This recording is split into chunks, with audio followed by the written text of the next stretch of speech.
ڕێز و سڵاو بۆ ئێوە بینەرانی خۆشەویستی تەلەڤیزیۆنی کۆمەڵە. بە یارمەتی ئاڕۆیانی هاوکار ماتومەتەوە خزمەتتان بۆ پێشکەشکردنی گەشتی هەواڵەکانی سەر لە بەیانی ئەمڕۆی یەکشەممە. سەرەتا سەردێڕی هەواڵەکان. بەیانیەی ڕێکخراوە مەدەنیەکانی کوردستان دژ بە حوکمی ئەعدام. دەست بە سەرکرانی هاوڵاتیەک لە دیواندەرە. یان لە دەستدان و برینداربوونی چوار کرێکار لە گیلانغەرب و کاشان.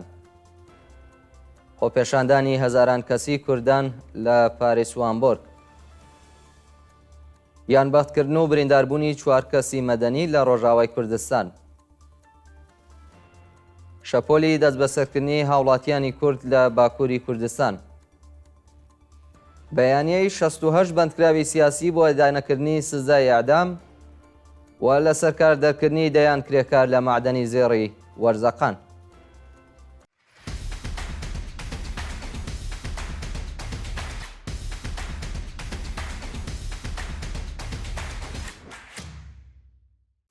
بەیانیەی ڕێکخراوە مەدەنیەکانی کوردستان دژ بە حوکمی ئەعدام. ئەنجومەنی دادخوازانی کوردستان، یەکێتی ژنانی کوردستان، ژنانی کوردستان دژ بە هەڵاواردن و چالاکانی مافیژن لە بەیاننامەیەکدا سەپاندنی سزای سێدارەیان بەسەر پەخشان عەزیزی و ریشە مرادی بە توندی شەرمەزار کرد. خەڵکی شۆڕژێڕی کوردستان باش دەزانن کە کۆماری ئیسلامی لەگەڵ دەیان قەیرانی نێوخۆیی و دەرەکی بەرەوڕووبۆتەوە بۆ بۆنەوە ڕێژەی ئەعدامەکانی بردووەتە سەرەوە. پەخشان عەزیزی ئینسانێکی شەریف و یاریدەدەری ئاوارەکانی شەڕی داعش لە ڕۆژاوای کوردستان و شنگال بووە. ئێستا کە ڕژێمی سەرکوتگەر ڕووبەڕووی قەیرانی کەمی سوتەمەنی بەرق و گاز بۆتەوە، دەیەوێت لە ڕێگەی ئەعدامکردنی ئازادی خوازانەوە ناکارامەیی خۆی داپۆشێنێت. کۆماری ئیسلامی تووشی داڕمان بووە و بۆ هەڵوەشانەوەی سزای سێدارەی پەخشان عەزیزی و ریشە مرادیە بێ یەکڕێزی و یەکگرتووی خۆمان پتەوتر بکەین.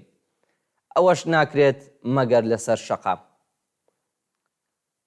دەست بەسەرکرانی هاوڵاتیەک لە دیواندەرە.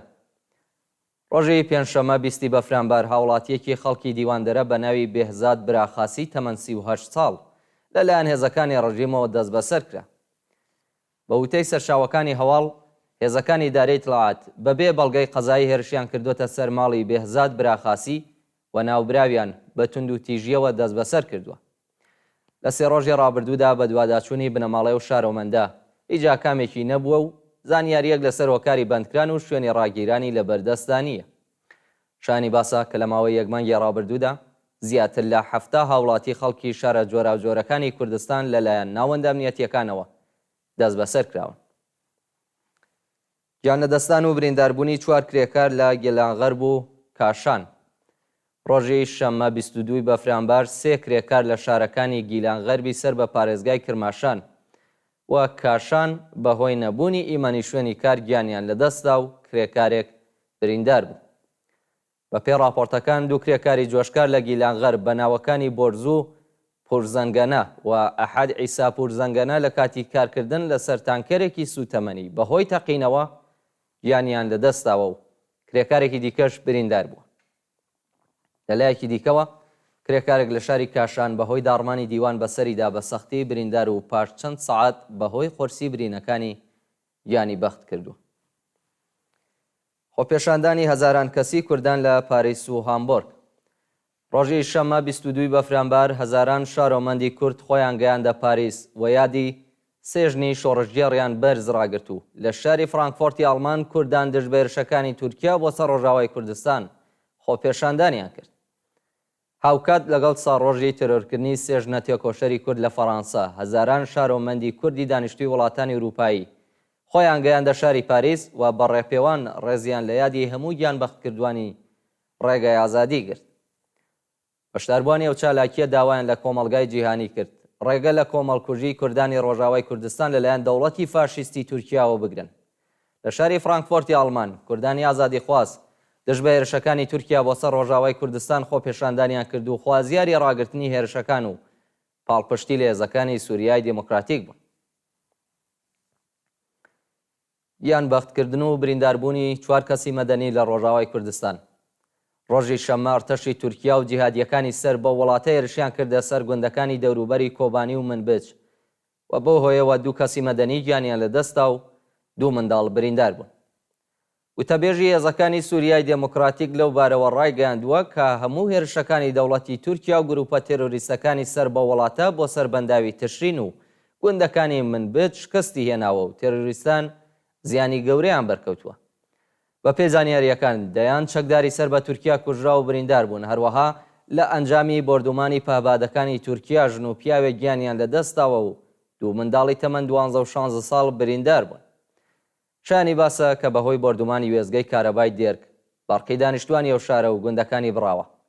بە پێی راپۆرتی ڕوانگەی سووری بۆ مافەکانی مرۆڤ لە دەستپێکی ساڵی نوێدا 11 کەسی مەدەنی بەهۆی هێرشە ئاسمانیەکانی تورکیا کوژراون و 21 شارۆمەند بریندار بوون.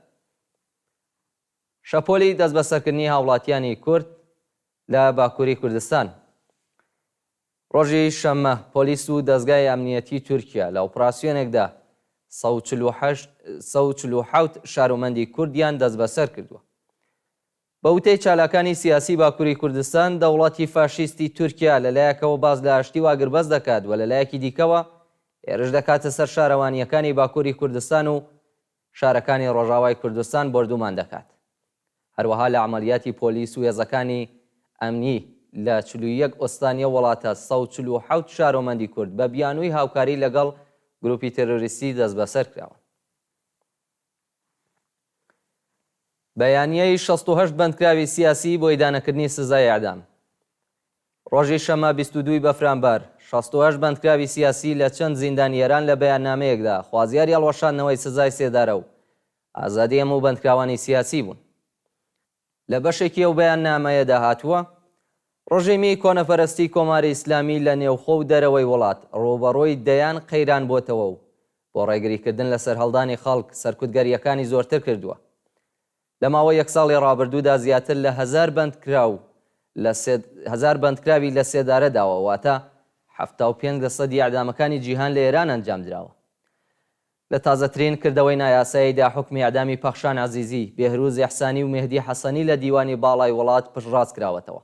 لە سێدارەدانی بەندکراوانی سیاسی هەمان قەتڵی حکوومەتیە بۆ بۆنەوە داوا لە هەموو ڕێکخراوەکانی مافی مرۆڤ و چالاکانی سیاسی و مەدەنی دەکەین هەموو هێز و توانای خۆیان بخەنەگەڕ بۆ ئەوەی سزای سێدارێ و سێ بەندکراوە و حکمی ئەعدام بەگشتی هەڵوەشێتەوە.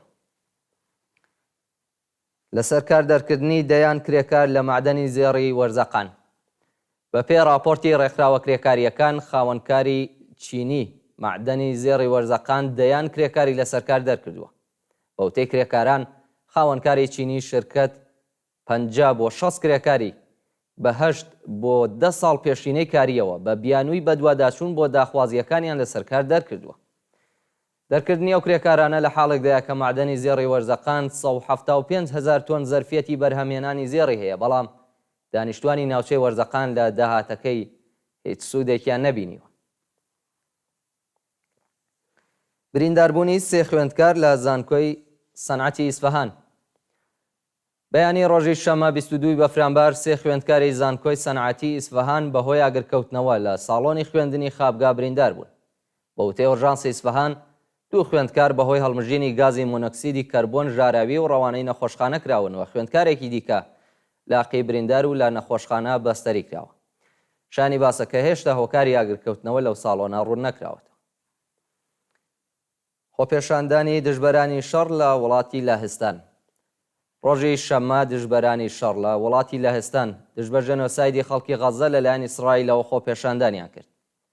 بە پێی راپۆرتەکان سەدان شارۆمەندی لاهستانی بە بەدەستەوەگرتنی ئاڵای فەلەستین ڕژاونەتە سەر شەقامەکانی شاری وەرشە و دژ بە دەوڵەتی نێتانیاهۆ و دروشمیان بەرز کردوێتەوە. خۆپێشاندەران خوازیاری ڕاگررتنی دەستبەجێی شەڕ، ئازادی دیلەکانی هەردوو لە ڕاگەاندنی ئاگربەستی هەمیشەیی و گەیاندنی یارمەتیە مرۆییەکان بە دەستی خەڵکی لێقەوماوی غەزە بوون. ئاوارەبوونی هەزاران کەس بەهۆی ئاگرکەوتنەوە لە لۆسانجلس. بەهۆی ئاگرگرتنی دارستانەکانی دەوروبەری شاری لۆسانجلس لە ویلایەتە یەکگرتووەکانی ئەمریکا 10 کەس گیانیان لەدەستاوە و 180,000 کەس ئاوارەت بوون. بە وتەی هێزەکانی ئاگرکوژێنەوەی ئەمریکا لە ڕۆژانی ڕابردوودا تەنیا توانیویانە 35% ئاگرەکە کۆنتڕۆڵ بکەن و ئەگەر کەش و هەوا بگۆڕدرێت و زریان ڕوویان تێبکات ناتوانن ئاگرەکە دامرکێنەوە. بە پێی زانیاریەکان لە شارۆچکەی هۆلیڤود و دەوروبەری دەیان هەزار خان و سوتاوە. 180,000 کەس ئاوارە بوون و ڕێژەی زیانەکان 135 بۆ 150 میلیارد دۆلار مەزەندە کراوە. بە وتەی پۆلیس ئاگرەکە بان قەس کراوەتەوە و یەکێک لە تاوانباران لەلایەن پۆلیسەوە کوژراوە و گومان لێکراوێکی دیکە دەست بەسەر کراوە. و دوایین هەواڵمان سەبارەتە بە قەیرانی مرۆیی لە سوودان و بایەخنەدانی کۆمەلگای جیهانی. وتەبێژی دەبیرکولی نەتەوە یەکگرتووەکان ڕۆژی شەمە 22 بەفرامبەر ڕایگەیاندووە کە 3 ملیۆن و 200,000 منداڵی سوودانی تووشی کەم خۆراکین و ئەگەر خۆراکیان پێنەگات قەیرانێکی مرۆیی لە وڵاتە ڕوەدا. بە وتەی ستیفان دوجاریک لەو ڕێژەیە 700,000 منداڵ تووشی کەم خۆراکی سەختن و پێویستیان بە یارمەتی مرۆیی خێرا هەیە. ناوبراو هەروەها ڕایگەیاندووە بینەری گەورەترین قەیرانی ئاوارەبوون لە جیهانین و 5 ملیۆن منداڵ بەهۆی شەڕ بێسەرپەنا بوون. منداڵانی ئاوارە لەگەڵ دایکیان ڕۆژانە دەیان کیلومترە بڕن بۆ ئەوەی خۆراک و سەرپەنایەک بدۆزنەوە، بەڵام لە ڕێگادا تووشی دەیان کێشەی دیکە دەبنەوە. بینەرانی خۆشەویست، گەشتی هەواڵەکانی ئەمڕۆتان پێشکەش کرا. کات و ساتێکی خۆش بۆ هەموو لایەک.